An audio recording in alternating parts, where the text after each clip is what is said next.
everyone! Welcome back dito sa ating channel. And yes, wala na naman po akong video. Oo, pagmumukha ko lang, picture ko lang yung nakikita ninyo habang nakikinig kayo sa kwentong ito. But that's because, alam niyo na, weekend. Pero paminsan-minsan naglolo ko talaga ang ating cam. And meron din tayong ginagawang hindi naman major, minor renovations dito sa ating munting studio na soon makikita nyo kapag tapos na. Pero medyo busy pa ngayon ang taga-decorate at taga-renovate. So, medyo matatagalan ang ating pag-aantay. Pero rest assured naman habang nag-aantay tayo, ay magagandang kwento naman ang ating ipapamahagi sa inyo. Tulad na lamang ng kwento natin for today. Pero bago ang lahat, nais ko munang mag-thank you sa ating mga suki na lagi pa rin nandyan. Lakwacha, Liza Chen, Aubrey Cabral, maraming salamat. Hello rin sa suki nating tagapakinig na hindi talaga nagsasawa. Si User Rose, si Riza Masabio, maraming salamat. Jenny Ann Habelio, Alcura Ukit, maraming salamat din. Divya Olivia, maraming thank you din kay Diana Diaz. Jenny Sarco, hello rin kay Colleen Bueno, kay Jeanette Mariano, Amara Chanel Amaro, Eva Gipon, maraming salamat. Christy Carpentero, Luna Lollipop, Christine Ann Amorin, maraming salamat. Hello rin kay Marife Casinao, Joy Vlogs, maraming salamat. Chazzy Chai, Virgil Lopez, Gail Easy, Jeliza Monteser, Arcelin Ribadejo, maraming salamat sa inyo at sa lahat po ng nakikinig sa atin. Thank you so much. Huwag na nating patagalin dahil alam kong excited ka na sa kwento natin, kaya eto na ang inyong paboritong programa, ang Dear Mama Mia.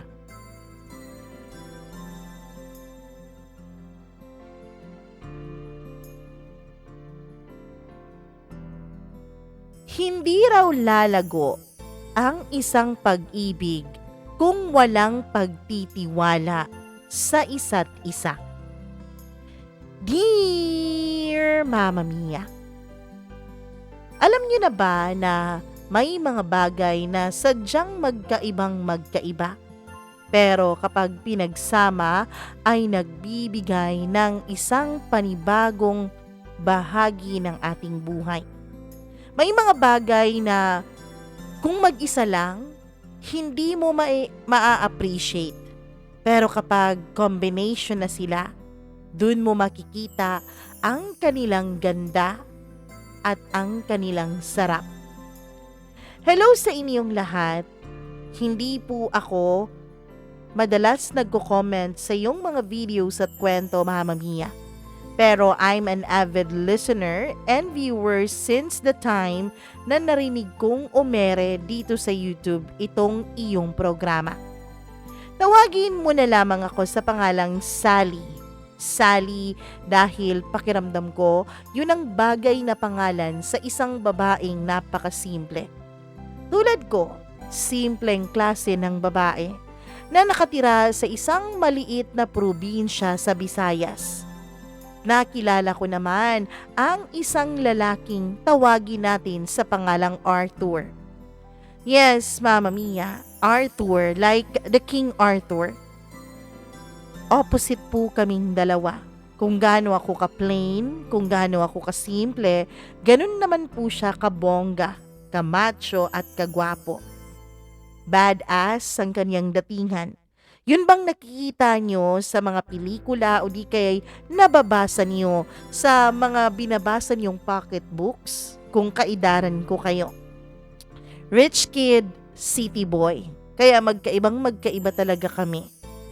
Napakatagal na panahon na nangyari itong love story naming dalawa. Pero fresh na fresh pa rin sa aking alaala ang lahat na para bang kahapon lang naganap ang mga ito. Simulan natin ang aming storya ni Arthur nung elementary hanggang high school. Classmates po kaming dalawa, Mama Mia. Island girl o islander po talaga ako kung matatawag. Hindi yung brand ng tsinelas ha. Alam kong wala yung joke ko. Sinubukan ko lang naman pagaanin itong kwento ko, Mama Mia. Nakatira kami ng mga magulang ko sa isang napakaliit na isla sa Visayas. And then there was an accident which is naging rason kung bakit nag-decide yung parents ko na ilipat ako sa isang pribadong eskwelahan sa syudad Mamma Mia. At dito ko nga nakilala at nakatagpo itong si Arthur. First day ko pa lang sa school ay malas na ang pakiramdam ko. Please do not judge me and do not judge my story. Alam ko kapag narinig nyo ang unang parte ng kwento kong ito, ay iisipin nyo na parang hinugot mula sa pelikula ang aming kwento. Pero ito po ang totoong nangyari. Habang naglalakad ako sa hallway ng bago kong school, na-amaze ako kasi ibang-iba po yun sa pinanggalingan kong paaralan. Ibang-iba yun sa paaralan ko sa probinsya. Napakalaking paaralan. Ang gagara ng mga upuan. May mga classroom pa nga na merong mga air condition. Tapos ang lalaki pa ng buildings. Kaya naman amaze ako at tinitignan ko bawat kantong madadaanan ko. Tapos bigla na lamang po akong tumilapon dahil bumangga ako sa kung anong matigas na bagay. Aray! Sabi ko nung tumilapon ako sa sahig ng koridor. Boba ka ba? Pwede ba tumingin ka nga sa dinadaanan mo? Sabi nung isang lalaki. Huy Arthur, ikaw kaya ang sumagi sa kanya? Ikaw kaya ang bumangga sa kanya? Mag-sorry ka naman. Miss, are you okay? Sabi nung isang lalaki na kasamahan nung lalaking strikto kanina at tinulungan niya akong makatayo. Okay lang naman ako. Sabi ko kahit na ang totoo ay hindi dahil masakit na masakit ang balakang ko sa pagkakalagapak ko sa sementadong sahig. Uy, late na tayo Josh. Halika na. Tawag nung unang lalaking bumangga sa akin. So, OA na kung OA Mamma Mia, pero yun talaga ang first encounter naming dalawa. Isang encounter na parabang hinugot sa isang pelikula, hindi ba? Pagpasok ko sa classroom kung saan ako na-assign ay pinakilala ako agad ng aming teacher sa aming mga kaklase. And then, Mamma Mia, classmates ko pala yung dalawang lalaking nakabanggaan ko kanina sa hallway. Uupo na sana ako dun sa lalaking tinawag kanina na Arthur, Mamma Mia. Pero nung paupo na ako ay bumagsak ulit ang puwetan ko sa may sahig. Kinuha pala nung Arthur yung uupuan ko sana. Naawa tuloy ako sa balakang at sa puwet ko dahil 2 beses na siyang bumagsak sa araw na yun. Wala pang ang 1 oras ang pagitan ay bumagsak ulit siya. Tapos ang sakit talaga. Mamma Mia, dahil doon ay hindi na po kami magkasundong dalawa ni Arthur. Dahil doon ay lagi na po kaming magkagalit. Para bang kapag nagkikita kaming dalawa ay maghahalo talagang balat sa tinalupan. Kapag nakikita ko siya, para pong sinisilaban ang galit dito sa puso ko. Hanggang sa naging parang aso't pusa na nga kaming dalawa ni Arthur. Lagi kaming nag-aaway. Wala kaming pinipiling oras o lugar. Kapag nagpapang-abot kaming dalawa ay bangayan kung bangayan ang nagaganap. Mamma Mia, ginawa niya akong parang yaya niya. Kapag magkasama kami sa isang group for project o kung ano paman, lagi po niya akong inuutusan. Utos dito, utos doon.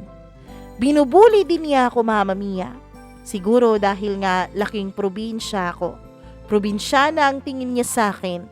Boba kung tutuusin. At tawag nga niya sa akin kung minsan ay badyaw.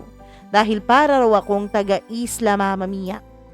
Pero kahit na rough talaga ang pag-uugaling pinapakita niya sa akin, hindi ko po maiiwasang nakikita din ang kanyang soft side paminsan-minsan.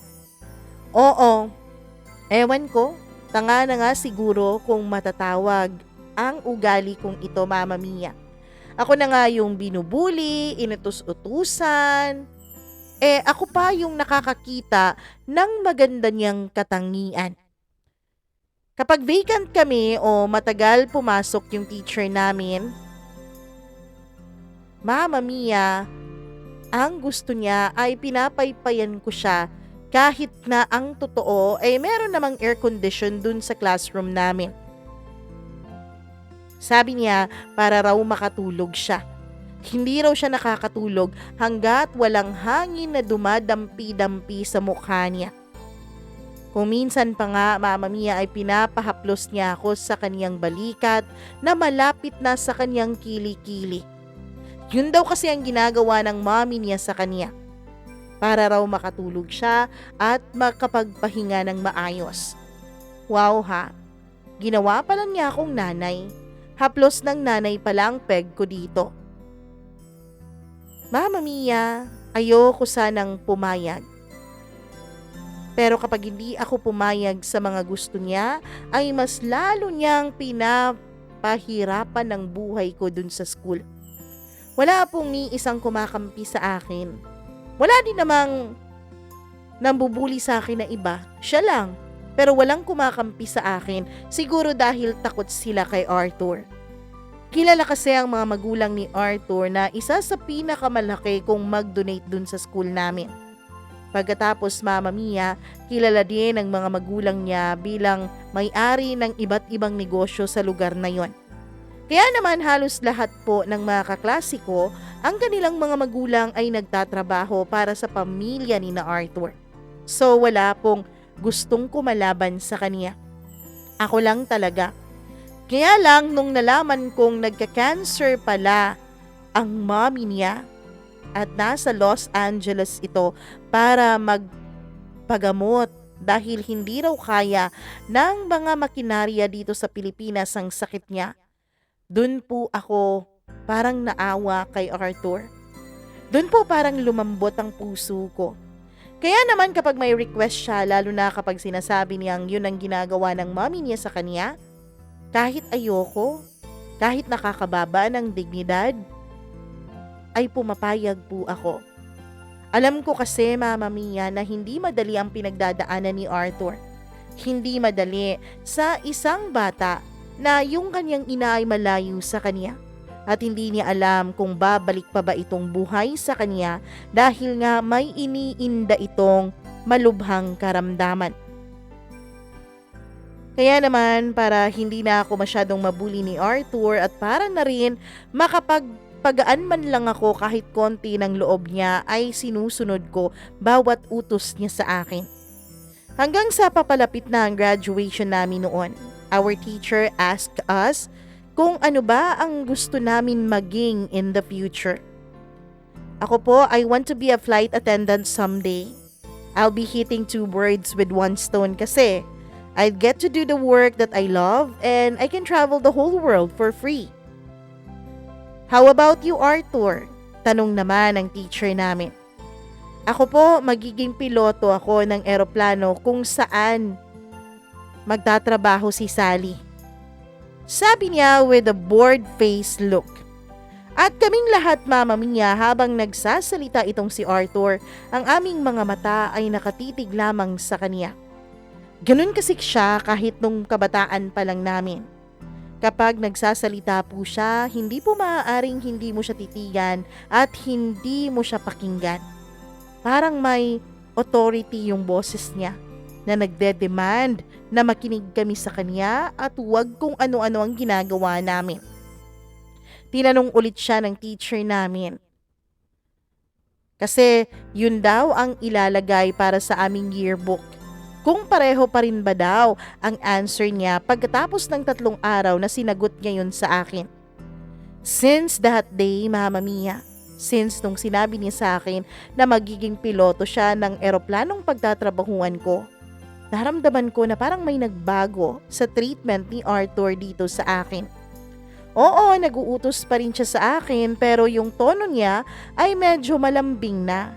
Hindi na yung parang naguutos siya ng kaniyang slave. This time, parang nakikiusap, parang nakikisuyo. Ganun na ang tono niya. Pero bumalik pa rin siya sa kanyang pagiging maldito kapag magkatabi kaming tatlo ni Josh, Mama Mia. Lalo na kapag kami ni Josh ang magkatabi at magkausap. Kapag nakikita niyang magkausap kami ni Josh ay nagagalit siya sa akin at binubuli niya ako. Pakiramdam ko nga noon parang may gusto siya kay Josh. O baka gusto lang niya na walang maging ibang kaibigan si Josh kundi siya lang. Mama Mia, tapos sa aming educational tour, lagi pong magkatabi kaming dalawa ni Arthur sa school bus. Kahit hindi naman kami dapat magkatabi. Kasi dapat girl and girl, boy and boy ang magkatabi. Pero hindi po siya pumayag. Nagtantrums po siya dahil ang gusto niya ay magkatabi nga kaming dalawa sa bus. At dahil takot nga ang halos lahat ng classmates ko sa kanya, pinagbigyan siya nung dapat nakatabi ko. Dumating kami sa point, Mama Mia, na ako na ang pinapahawak niya ng kaniyang wallet. Yes, oo, Mama Mia. And oh boy, halos lahat ata ng laman ng wallet niya ay puro bills, Mama Mia. Blue bills ang nakikita ko sa kanyang wallet. Rich kid na rich kid talaga ang baliw. Pakiramdam ko noon ay parang asawa lang ang peg ko kay Arthur. Kasi 'di ba, hindi naman dapat pinapahawak sa kung kani-kanino ang wallet. Ako ang humahawak ng kanyang pera.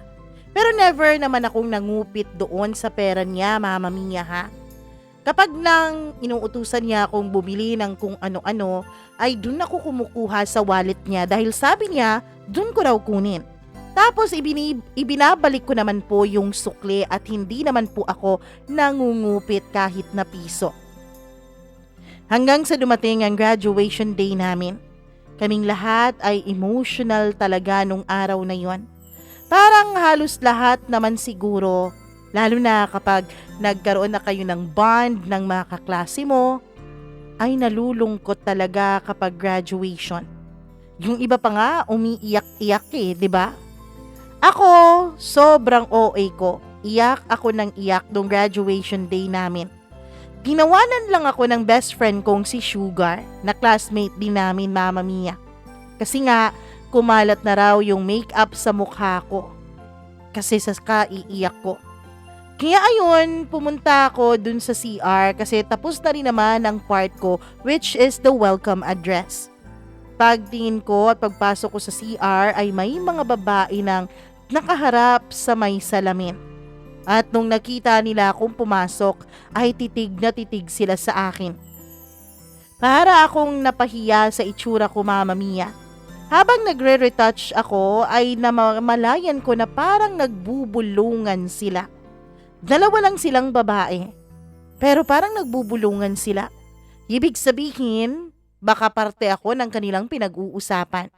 Wala naman silang rason para magbulungan dahil hindi naman ako nakikimarites sa kanila. Alam mo, parang siya yung girl, sabi nung isang babae. Sigurado ka ba? Oo nga, parang siya yun. Siya, di ba? Lumingon ako sa kanila at ngumiti ako, Mama Mia. Hi, hindi ba ikaw si Sally, right? Yes, ako nga si Sally. Sabi ko at ngumiti ng pagkatamis-tamis sa kanila. Siya nga talaga yun eh. Pili nung isang babae. Anong ako nga yun? Bakit po? Anong meron? Wala naman. Ang ganda-ganda mo eh. Talaga? Salamat ha. Nahiya ako sa naging sagot ko nun, Mama Mia.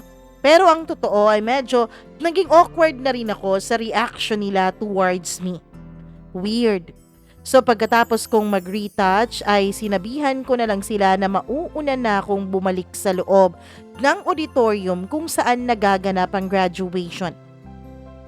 Pagkatapos ng program, ay nagyakapan na kaming lahat ng mga classmates ko. Siyempre, mamimiss daw namin ang isa't isa. Picture dito, picture doon. Pero hindi ko talaga nakita si Arthur, Mama Mia. Siya pa naman ang pinakamamimiss ko sa lahat.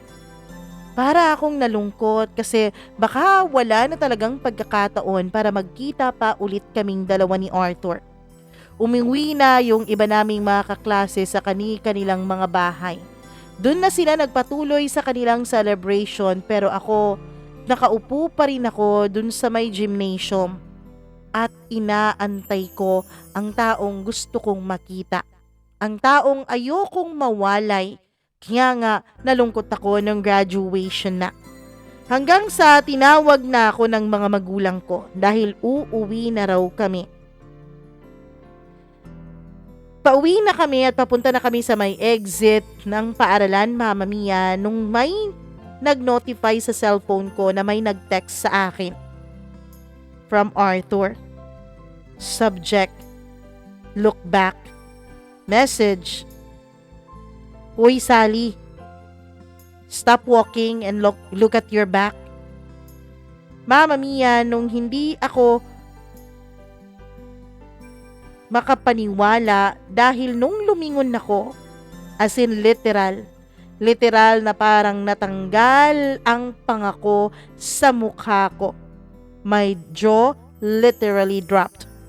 There, I saw Arthur standing in front of me, holding a bouquet of flowers, a pink teddy bear, a chocolate bar, and a letter. Para akong naiiyak noon sa sobrang saya at sa sobrang kilig. Sa likuran niya ay nandun ang kanyang grandparents at iba pang mga batang mga lalaki at dalawa ring batang babae na nakita ko kanina sa loob ng CR. So ano, tatayo ka lang ba dyan ha? Swerte mo, no? Ikaw pang pagbibigyan ko tapos ikaw pang hindi lalapit sa akin. Ako pa bang palalapitin mo sa'yo? Sabi niya at natawa ang kaniyang buong pamilya. Okay na sana eh. Perfect na sana. Perfect na ang pakiramdam ko dahil feeling ko para po akong isang Disney princess na nasa isang loob o nasa loob ng isang fairy tale. Mama Mia, wala talagang ka-sweet bones itong si Arthur.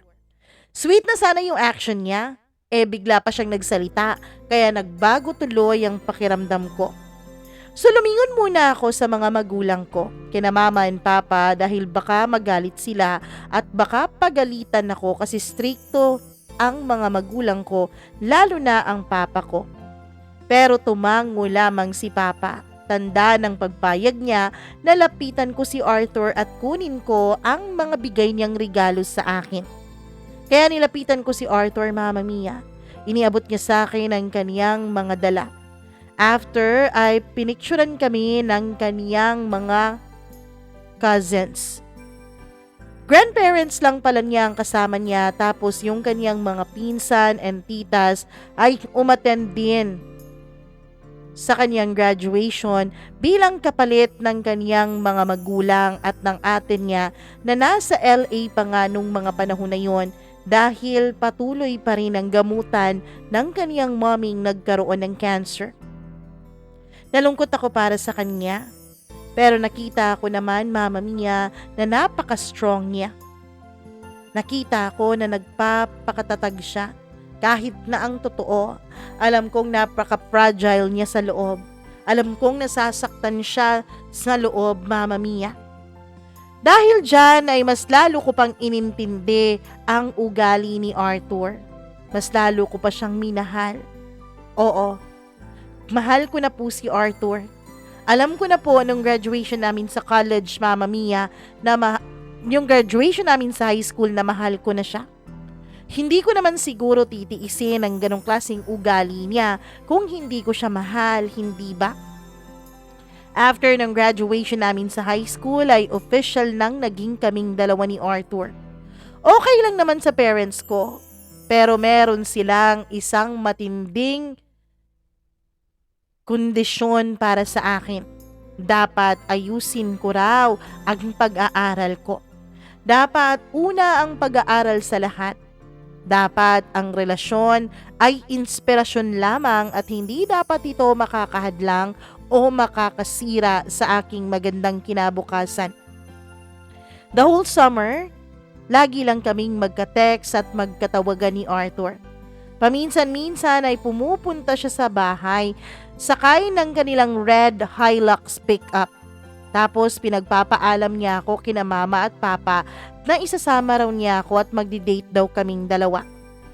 Masaya ako dahil naiintindihan yon ng mga magulang ko. Masaya ako lalo na nung sinabi ng papa ko na gusto niya si Arthur dahil marespeto daw ito. Dahil hindi raw ito bastos kagaya ng ibang kabataang kaidaran ko. Pinagpapaalam niya talaga ako ng maayos sa mga magulang ko, kaya yun ang nagustuhan ng papa ko sa kanya. Masayang masaya kaming dalawa ni Arthur lalo na kapag magkasama kami. Sino ba naman kasi ang mag-aakala na magkakaintindihan pala kami, napaka hilig naming mag-away mula nung elementary hanggang nung high school. Aso't pusa nga ang tawag sa amin ng mga kaklase namin. Pero meron namang ibang nagsasabi dati pa na the more you hate, the more you love daw. Parang nakadistino daw kaming dalawa ni Arthur sa isa't isa na kami talaga ang endgame. Kasi nga raw, kahit na magkaaway kami lagi ay hindi naman kami mapaghiwalay dalawa. Na-discover ko rin kung gaano kapabebe itong si Arthur, mama mia. Tigasin lamang siya sa labas na para bang animoy mafia boss. Pero ang totoo ay napakapabebe niya. Gusto niya lagi na binibaby ko siya. Gusto niya lagi na inaalagaan ko siya. Kuminsan kapag kumakain kami, nagpapasubo pa talaga siya sa akin. Tapos nagpapapahid pa siya ng kanyang pawis sa akin. Mama mia, ang favorite spot niyang higaan ay ang aking kandungan. Lagi niyang parang ginagawang unan ang legs ko. Humihiga siya doon habang magkausap kami at kumakain ng chichirya tapos sinusubuan ko siya. Pagkatapos ng summer ay para pong bumagsak ang aking buong mundo. Totoo pala ang sinasabi nila, no? Na kapag sobrang saya ang nararamdaman mo, asahan mong may kapalit noon na kasing lungkot din. Kung sobrang saya, ang kapalit sobrang lungkot. Ginawagan ako ng ate ni Arthur. Sabi niya, nagpapatulong siya sa akin na kumbinsihin ko raw si Arthur na pumunta doon sa LA. Kumbinsihin ko raw siya na sumunod sa kanila doon. Kasi ayaw na ayaw daw ni Arthur na pumuntang LA, mama mia. At alam ng ate niya na ako raw ang rason kung bakit nagbago ang plano noon ni Arthur. Kasi nung hindi pa kami, nung isinugod pa sa ospital ang mami niya, sinabi ng doktor na kailangan niyang magpagamot sa ibang bansa, ay sinabi na ni Arthur sa kanyang pamilya na susunod siya pagkatapos ng graduation niya. Pero hindi nangyari yun. Nagbago ang plano ni Arthur at alam ng ate niya na ako raw ang dahilan nito. At first, mama mia, ay hindi ko po alam kung papayag ba ako sa kagustuhan niyang kumbinsihin ko ang kapatid niya. Nagdadalawang isip akong pumayag kasi nga mamimiss ko ng sobra si Arthur. Pero nung sinabi ng ate niya sa akin ang isang masamang balita, ay dun na nawala ang pag-aalinlangan ko. Mommy is dying, Sally. Pero hindi pa alam ni Arthur. Ang alam niya ay nagre-recover ang mommy dito sa LA. Please gusto pang makita ng mommy namin si Arthur. Kaya please tulungan mo ako. Tulungan mo akong kumbinsihin ang kapatid ko na sumunod sa amin dito. Nawala ang lahat ng pag-aalinlangan ko. I know how much Arthur loves his mother. At alam ko rin na miss niya na niya ng sobra ang mommy niya. Alam ko kahit hindi niya sabihin na nalulungkot pa rin siya sa kalagayan ng kanyang ina. After that talk with his sister, tinext ko si Arthur. Hi love, how are you? Hey love, I'm fine, I miss you. With sad emoji ang kanyang nireply sa akin. Love, anong ginagawa mo ngayon? Tanong ko. Nagplay kami kanina ng basketball together with my cousins. And then, tumawag si ate kanina lang, love. Kumusta na pala sila dun sa LA? Kumusta na ang ate at parents mo? Ayos lang naman sila, love, sabi niya. Ano pang pinag-usapan ninyo ng ate mo, love? Ayokong pag-usapan yun, love eh. Pwede ba wag na nating pag-usapan yun? Nasaan ka ba? Tanong niya. I'm at home. Di ba sabi mo, love, no secrets between us? Bakit ayaw mong sabihin sa akin ang napag-usapan ninyo ng ate mo? Fine. Gusto nilang sumunod ako doon. Gusto nilang sumama ako doon sa kanila pero ayoko. Hindi ako pupunta doon dahil nandito ka. Sagot ni Arthur. Bakit naman, love? Hindi mo ba namimiss ang mami mo? Love, alam ko naman that you love me. Hindi na kailangan ng kahit na anong prueba para lang patunayan mo sa akin ang pagmamahal mo. Alam kong mahal mo ko. Sa ganda kong to, diba? Sigurado naman ako na mahal mo ko. Pagbibiro ko pa sa kanya. Pero love, gusto kong pumunta ka doon, okay? Family first, remember? Isa pa, bata pa tayo para gawing priority ang isa't isa. Dapat family muna, tapos pag-aaral, pangarap, and then tsaka na tayo. Diba ganun yun? Grabe, ang taas ng kumpiyansa mo, love, ha? Oo, namimiss ko ang mommy ko, pero magiging maayos naman siya. Sabi niya sa akin, magiging okay siya at babalik siya dito sa Pilipinas. Kaya hindi ko na kailangang pumunta doon. Love, ayoko ng long distance relationship. Ayokong magkalayo tayong dalawa. Kailangan mo ako at kailangan kita, sabi niya. Mama Mia, ang totoo niyan ay nahirapan talaga ako kung paano ko ba kukumbinsihin si Arthur na pumuntang LA. Kaya kahit masakit para sa akin, kailangan kong magsakripisyo para sa kanya. Bahala na, kahit pa magalit siya, kahit pa magtanim siya ng sama ng loob at galit sa akin, okay lang. I'm sorry, Arthur, but I don't need you. Gusto kong pumunta ka ng LA para makapokus ako sa pag-aaral ko. Hindi kasi ako makakapokus hanggat kasama kita. Hanggat nandito ka, napaka-clingy mo kasi. Napaka-pabebe mo rin.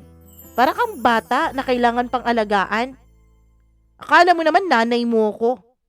Alam mo, nagkakamali ka. Hindi kita kailangan. Ikaw ang nangangailangan sa akin. Ikaw ang nangangailangan ng someone to take care of you. Pero hindi ako yun. Marami akong pangarap sa buhay. Marami akong gustong gawin. Go to your mom. Siya ang may responsibilidad sa'yo. Kailangan mo siya and kailangan ka niya. Sorry, Arthur, ha? Pero study first muna ako para sa pamilya ko. Hindi naman ako ganyan kayaman sa inyo eh. May mga responsibilidad ako bilang anak. At ang pamilya ko ang top priority ko ngayon. So let's stop here. Tigilan na natin to. Maghiwalay na tayo. This is the end of us. Goodbye, Arthur. Mama Mia, pagkatapos ko yung isend sa kanya ay tawag siya ng tawag sa akin.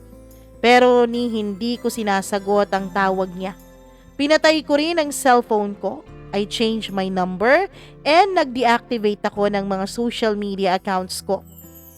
I cut all means of our communication. Kasi alam ko, Mama Mia, alam kong hindi ko rin siya matitiis lalo na kapag magkaharap na kaming dalawa. Alam ko na kapag nagkaharap na kaming dalawa ni Arthur ay pipigilan ko na siyang umalis. Mas pipiliin kong makasama siya. At ayokong maging selfish sa panahon na yon. Mas gusto kong makasama niya ang mami niya at makasama din siya ng kanyang ina. Patuloy ang buhay na para bang nakaprogram na ako. Para po akong isang robot. Pagising sa umaga, mag-aaral, mag-aayos. Pagkatapos ng pag-aaral, uuwi ng bahay, gagawa ng project assignments, mag-aaral ulit at matutulog. Ganun lang ang routine ko. Kumikilos ako pero para akong isang robot. Life without Arthur is so dull. Parehas ng ulam. Kung walang asin para panimpla, plain na plain ang lasa. Kung asin lang naman ang gagamitin mo, plain pa rin. Pero kapag may pepper, sarap talaga ang pagkain. Parang ganun si Arthur para sa akin. Siya ang kumpleto sa akin. Hindi ako natuloy sa pangarap ko bilang isang flight attendant, Mama Mia. Nag-nursing ako dahil nagkasakit ang papa ko. At gusto kong makatulong sa pag-aalaga sa kanya at sa kanyang sakit. After kong nakuha ang lisensya ko bilang isang nurse ay nag-proceed ako ng medicine kasi tinutulungan ako ng uncle ko na nasa ibang bansa na. Mama Mia, dumating ang time na gusto ng tita ko, asawa ng uncle ko na nagpapaaral sa akin, na dun ako papag-arali ng graduate school sa kanila, sa LA, sa Los Angeles. Pareho po silang doktor na mag-asawa at wala po silang anak. Isa po ako sa ginagawa nilang anak nung nandito pa sila sa Pilipinas kaya mahal na mahal nila ako. Ayoko sana pero alam kong mas malaki yung oportunidad para sa pamilya ko. Isa pa rin naman sa gusto ko ay ang makapag-travel.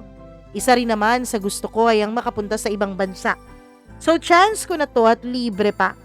Kaya naman Mama Mia, nung pumayag ang mga magulang ko sa alok ng tita at tito ko sa akin, ay pumayag na rin ako. Pumunta ako ng LA. Pagdating ko sa LA ay kinakabahan ako. Naisip ko na baka magkita kaming dalawa ni Arthur doon dahil ang alam ko pagkatapos naming mag-break ay umalis din siya papuntang LA. Pero alam ko naman na napaka-imposible noon dahil napakalaki ng LA. At isa pa, hindi naman ako sigurado kung nananatili sila sa LA. Malay ko ba kung pumunta sila ng ibang state sa Amerika, hindi ba? Napakabilis lumipas ng mga taon. Ewan ko, hindi nga siguro talaga nakatadhana ang muli naming pagtatagpo ni Arthur dahil hindi pa rin kami nagkikita ulit. Mama Mia, kahit man lang magkatagpo, katulad nung papano kami unang nagkita ay wala pa rin. I know, ang tagal-tagal na ng panahon. At hindi din naman mahaba ang pinagsamahan namin dalawa bilang couple. Mga halos 2 buwan lang naman kami na magkarelasyon. Pero ewan ko ba? Ewan ko kahit halos 2 buwan lang ang relasyon namin ay nahihirapan po akong kalimutan siya. Hindi ko siya magawang tanggalin sa sistema ko. Hindi ko siya magawang kalimutan. I've had my fair share of boyfriends pagkatapos namin ni Arthur. Yes, Mama Mia. Hindi po si Arthur lang ang nakarelasyon ko. Meron po akong ibang mga naging boyfriends after him. Kaya lang, wala naman akong sineryoso. Hindi naman ako naglalaro, pero hindi po yung masyadong in love na nasa kanila na talagang pag-ibig ko. Wala pong ganon. Pakiramdam ko, parang ang nag-cheat ako sa kanila eh. Kasi every time na may nagagawang mali yung boyfriend ko ay naikukumpara ko agad siya kay Arthur. Hanggang sa makapagdesisyon na ko, Mama Mia, na mag-part-time job. Kasi usong-uso po yon doon sa LA. Usong-uso po ang part-time job lalo na kapag nasa hustong edad ka na. Halos lahat ng estudyante doon sa LA ay may part-time job talaga. Nirecommend ako ng classmate ko sa kaniyang pinagtatrabahuan na resto bar bilang isang waitress. At nung sinabi nga niya yon ay agad kong kinuha yung opportunity, Mama Mia. Kasi hindi rin naman madaling humanap ng mapapasukan. Kaya hindi na dapat ako mag-iinarte pa. May trabaho nang lumalapit sa akin. Lalo na hindi ito maselan sa schedule at inaayon ng scheduler o manager doon sa resto bar na yon ang aming schedule base sa aming pasok sa school. Kaya naman, I grabbed the opportunity. Nagsimula na akong magtrabaho dun sa resto bar at malaki talaga ang pasasalamat ko sa kaibigan at classmate ko dahil tinulungan niya ako. Lalo na ang pag-a-adjust sa work environment. Kasi nga Mama Mia, LA yun, tapos resto bar pa. Liberated na liberated ang mga tao doon.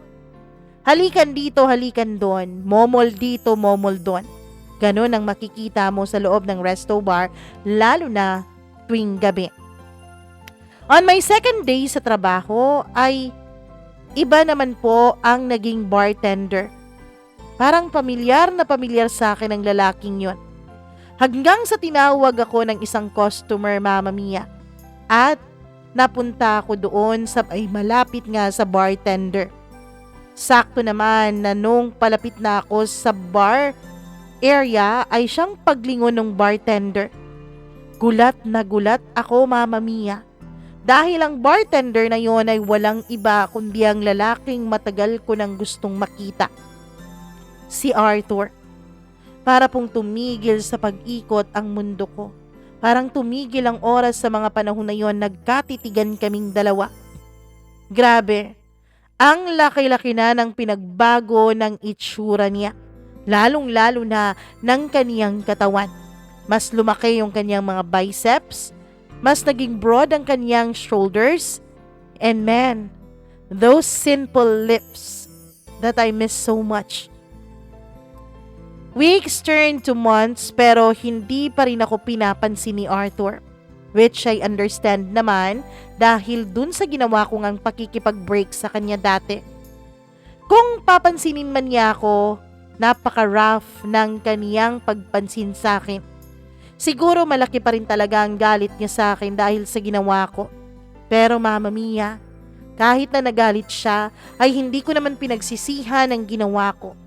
Ginawa ko yun para sa kanya, para magkaroon pa sila ng oras na magkasama ng mommy niya. One night, may isa pong lasing na afam at kanya po akong hinipuan. Pumalag ako, Mama Mia, at nagalit siya sa akin dahil sa pagpalag ko at bigla niya akong sinampal. Para talaga akong nakakita ng mga fireflies nung nasampal niya ako. Pero Mama Mia, nagulat ako dahil the next thing that happened ay bigla na lang bumulagta sa sahig yung afam na yon. Pagtingin ko ay si Arthur pala. Sinuntok niya ang afam, Mama Mia, at agad niya akong hinila palabas ng resto bar na yon at pinasakay niya ako ng kanyang kotse. Wala akong nagawa kundi ang magpadala na lang sa kaniyang paghila sa akin dahil sa sobrang takot na nararamdaman ko.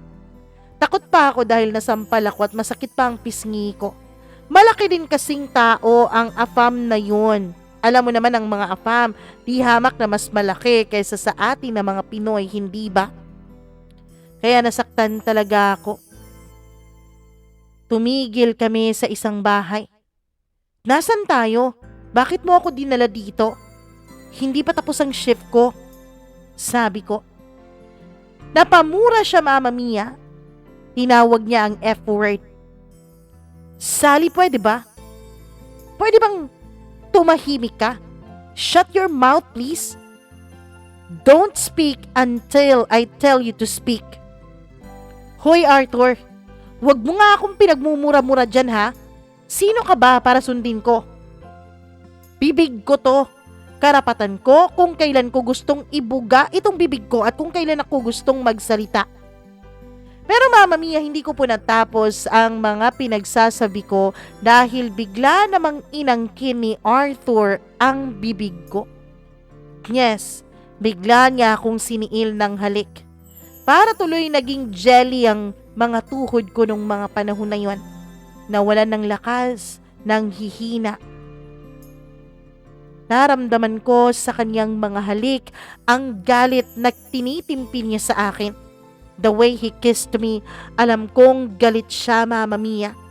Hanggang sa nalasahan ko na lang na para bang may lasang metal sa bibig ko. Pero binaliwala ko yun. Binaliwala ko yun dahil alam kong na-miss ko ang mga halik na ito. I let him punish me because I know I deserve it. At miss na miss ko na rin siya. Miss na miss ko na rin ang mga labi niya sa mga labi ko. At dun nga ay parang nilapa ako ng leon. Para akong isang karnero na nilapa ng leon sa napakaraming beses. In a rough way, Mama Mia. Yes, in a rough way. Inangkin niya ako sa marahas na pamamaraan. Siguro nga dahil sa galit na nararamdaman niya sa akin. Matapos niya akong halikan ng todo-todo ay umiyak ako. Umiyak ako dahil napakasakit ng dibdib ko. Mama Mia, masakit rin ang nasa pagitan ng mga hita ko. Oo, may nangyari sa amin. Oo, nilapa nga ako ni Arthur ng ilang beses. Sorry, Arthur. I'm so sorry. I know na galit ka pa rin sa akin. Alam ko kung anong ginawa mo, Sally. But you hurt me. No, hindi mo lang ako sinaktan kundi pinatay mo ako, Sally.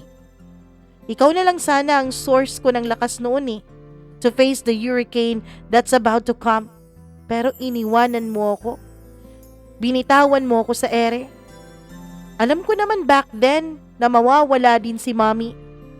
Alam ko back then na mawawala siya sa buhay namin, pero ayoko sana na ang last memory ko sa Mommy ko ay ang makita siyang mahina, helpless, walang kalaban-laban. Ayoko. Kaya nga hindi ako pumunta dun Dahil ayokong maging mahina ako sa harap ng Mommy ko. Ayokong alalahanin ng Mommy ko bilang isang nakaratay na lang sa kama at mahinang babae na. Dahil ang Mommy ko na nasa isip ko noon ay napaka-cheerful na ina. Masayahin, mahal na mahal kami, na ipagluluto kami, nakikipaglaro sa amin. Pero alam ko kung bakit mo ginawa yon. But then I don't think I can ever forgive you for leaving me behind. Hindi lang naman ikaw ang nasaktan, Arthur. Hindi lang ikaw ang nagdusa. Ako din. Nasaktan din naman ako sa ginawa ko. Nasaktan din naman ako sa mga pinagsasasabi ko sa'yo. But I had no choice. I had to sacrifice. Kasi hindi ko gustong lumipas ang panahon tapos magkaroon ka ng regrets later on kung hindi mo puntahan dito ang Mommy mo. Pero kung hindi mo nakikita ang point ko, kung bakit ko kinailangan gawin yon, kung bakit ko ginawa ang ginawa ko, wala na akong magagawa. And what about you and my best friend, Josh, ha? Nagulat ako dahil biglang napasali ang pangalan ni Diyos sa pag-uusap namin. Ano? Bakit naman biglang napasali ang pangalan ni Josh sa mga pinagsasasabi mo dyan, ha? Bakit mo naman sinali dito si Josh? Nababaliw ka na ba? Nakita ako kayong dalawa. Huwag ka nang mag-deny. Nakakadiri ka. Believe it or not, believe me or not, walang kami ni Josh and never ding naging kami. Ever since, Arthur, ever since, ikaw ang nagustuhan ko. Ever since, nasanay na ako sa pangit mong ugali, pero tinanggap kita. Tinanggap kita ng buong buo. But this is different now. I can't take this anymore. If you can't treat me right, well, hindi ko deserve to. Hindi kita deserve kung hindi mo ako kayang alagaan at pangalagaan. Thank you for everything, Arthur. But I have no regrets kung anong nangyari sa atin. Wala akong pagsisisi. Mama Mia, si Josh, malaki po ang naitulong niya hindi lamang sa akin, kundi maging sa pamilya ko noong nagkasakit ang papa ko. Lagi po siyang nandun at lagi po siyang bumibisita sa ospital kasi yung mama niya ay isa sa mga doktor ng papa ko. We're best friends kasi nga Best friend din naman silang dalawa ni Arthur. Naging parang kapalit siya ni Arthur nung pumunta ng LA si Arthur, Mama Mia. Lagi niyang sinasabi sa akin na hindi niya ako pababayaan. Lagi niyang sinasabi sa akin noon na nandun lang siya lagi sa tabi ko at hindi niya ako iiwanan. I-treat ko lang daw siya bilang si Arthur, bilang kapalit ni Arthur para hindi na raw ako masyadong malungkot. Kasi parang doble po ang dagok sa akin noon nung magkasakit ang papa ko. Una, syempre mahirap kapag may sakit si papa. Hindi pa naman madali ang sakit niya at nakakamatay yun, Mama Mia, kaya nakakatakot din. Pangalawa, nawalan ako ng chance para i-pursue ang pangarap ko talagang career dahil nga kay papa. Tapos wala pa si Arthur sa tabi ko. Kaya naman naniwala ako doon sa sinabi ni Josh. Naniwala ako sa sinabi niyang i-treat ko lamang siya bilang si Arthur. Dahil nandun lang naman daw siya bilang best friend ni Arthur, Mama Mia. Alam naman daw niya na ayaw ni Arthur na pabayaan niya ako. Kaya lang daw siya nandun. Pero iba pala ang takbo ng utak ni Arthur sa mga nangyari sa aming dalawa ni Josh. After that heated moment with him ay hindi na po ako bumalik sa resto bar. Nag-focus na lamang ako sa pag-aaral ko. Dahil sabi naman ng tita-tito ko ay hindi ko na raw kailangan pang magtrabaho. Sagot na raw nila lahat ng mga kinakailangan ko para makapagtapos. Para matapos ko ang medical course ko. Kaya naman hindi na ako bumalik doon. Nag-focus na lang ako sa pag-aaral ko para makatapos at para makatulong sa mga tao na siyang naging dahilan kung nasaan ako ngayon, kung ano ang naabot ko. Hindi nagtagal ay natapos ko rin ang aking pag-aaral. And after ng residency ko doon sa LA, Mama Mia, ay nagdesisyon akong umuwi na ng Pilipinas kasama ang aking anak. Habang nasa loob ako ng airplane ay nakita ko kung gaano ka-excited ang anak ko. It's his first time in an airplane. Ngiting-ngiti siya habang nakatingin ako sa kanya. Hindi siya mapakali kung saan niya ibabaling ang kanyang paningin. Tumitingin siya sa window ng eroplano at nakikita niya ang mga ulap at ang gagandang view sa labas. Tapos, tumitingin siya sa mga tao tapos sa akin. Masayang masaya ako, Mama Mia. Good morning, passengers. This is your captain speaking. Mama Mia. Doon ako parang naiyak. Naiyak ako dahil naalala ko. Naalala ko ang pangarap noon ni Arthur. Naalala ko ang sinabi niya noon. Gusto pala niyang maging piloto noon dahil gusto niyang makasama ako sa paglipad. Pero hindi na eh. Hindi na mangyayari yun. Kasi hindi na ako naging flight attendant. Tapos siya, hindi ko na alam kung anong ginagawa niya sa buhay niya. Hindi ko na alam. At naiyak din ako habang tinititigan ko ang anak ko. Nakikita ako sa kanyang mukha ang mukha ng kanyang ama. Yes, Mama Mia. Nagbunga ang pagpaparusa sa akin noon ni Arthur. Ang paulit-ulit niyang paglapas sa katawan ko ay nagbunga ng isang batang lalaki na kamukhang kamukha niya. Masayang masaya siya, Mama Mia. Masayang masaya ang anak ko. Naisip ko nga noon, paano kaya kung naging iba ang pagkakataon? Paano kung hindi ko siya pinilit na pumuntang LA? Paano kung hindi ko siya hiniwalayan? Hindi sana siya nandun sa LA? Paano kung hindi nagkasakit ang papa ko? Siguro, tinutupad ko ang pangarap ko ngayon. Siguro isa akong flight attendant. At siguro, hindi rin nawalay sa akin si Arthur. Siguro siya na ang kapitan ngayon. Siya na ang piloto ngayon. Habang ako ang kanyang flight attendant. Siguro may anak na rin kami pero masaya. Siguro nabuo namin ang anak naming dalawa na punong-puno ng pagmamahal habang magkaniig sa kama. Hindi tulad ngayon na ang anak ko ay nabuo namin sa pagniniig namin na punong-puno siya ng galit sa akin.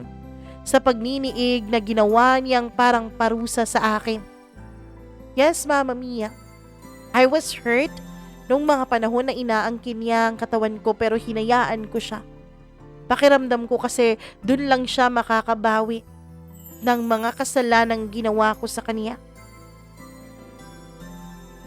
Mahal na mahal ko si Arthur.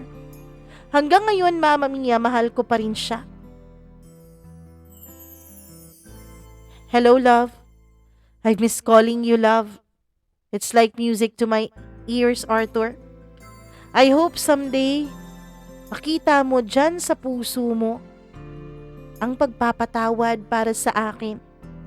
Please, kung hindi lang sa akin, do it para sa anak nating dalawa. Gustong-gusto kong sabihin sa'yo at ipaalam sa'yo ang tungkol sa kanya pero natakot ako. Natakot ako na baka madamay ang anak natin sa galit mo sa akin.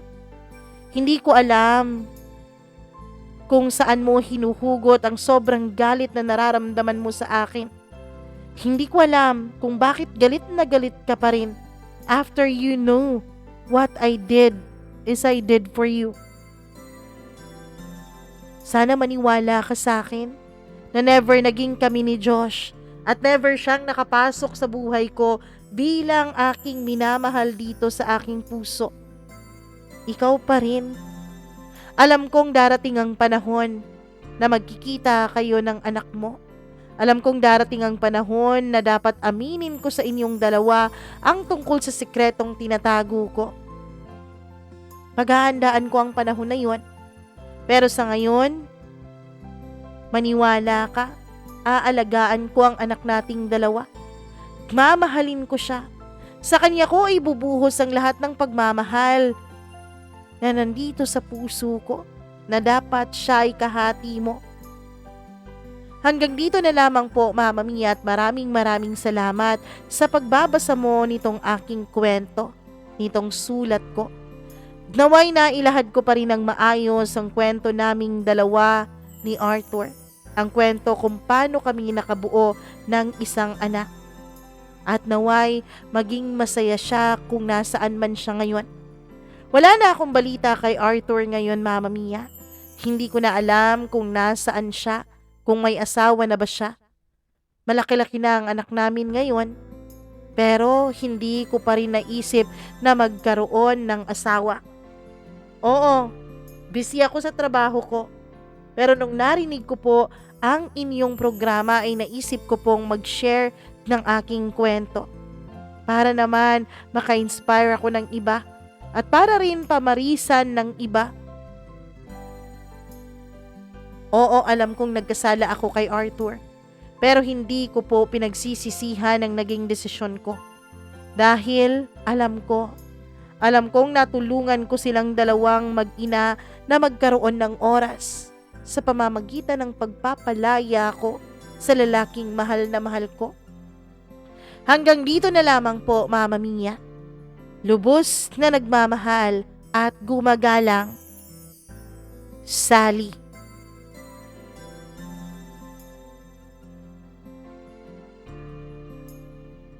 Grabe naman ang kwento ng buhay ni Doc Sally. I assume doctor na siya ngayon, ano? Nako naman, parang nabitin ako. Gusto ko magkita sila ulit, pero paano nga ba? Charot lang. Anyways, maraming salamat, Sally, sa kwentong ibinahagi mo dito sa ating programa. Sa lahat po ng nakikinig ngayon, alam niyo na ang drill, diba? Alam niyo na ang susunod kong sasabihin. Please like and share this video. I-share niyo ito sa inyong pamilya, mga kaibigan, at syempre, hikayatin niyo na rin sila na mag-subscribe dito sa ating channel. At kung ikaw mismo, hindi ka pa nakapag-subscribe dito sa channel natin, ano pa bang inaantay mo dyan? Click that subscribe button and click the notification bell para lagi ka pong updated sa tuwing meron tayong video o kwento na inilalabas dito. Sige na, mag-click ka na. At kapag may sarili ka ring kwento, kung may oras ka, sulat mo yan, tapos email mo sa akin, mamamiacdo0317@gmail.com. Yan po ay napakalaking tulong na nitong ating munting channel at syempre sa ating ding mga tagapakinig na pagkuhanan ng inspirasyon at leksyon ang kwento ng iyong sariling buhay. Maraming salamat po sa inyong lahat na sumusuporta pa rin sa atin hanggang ngayon. Please, nyo na lang pati yung ating TikTok, Threads, Instagram at Facebook. Paki-follow nyo na lang din, 'di ba? Damay nyo na yon. Mama Mia CDO or Mama Mia Cagayan de Oro on those apps. Maraming salamat at hanggang sa muli, hanggang sa susunod na kwento na ating pagsasaluhan. Ako po si Mama Mia, magandang araw sa inyong lahat.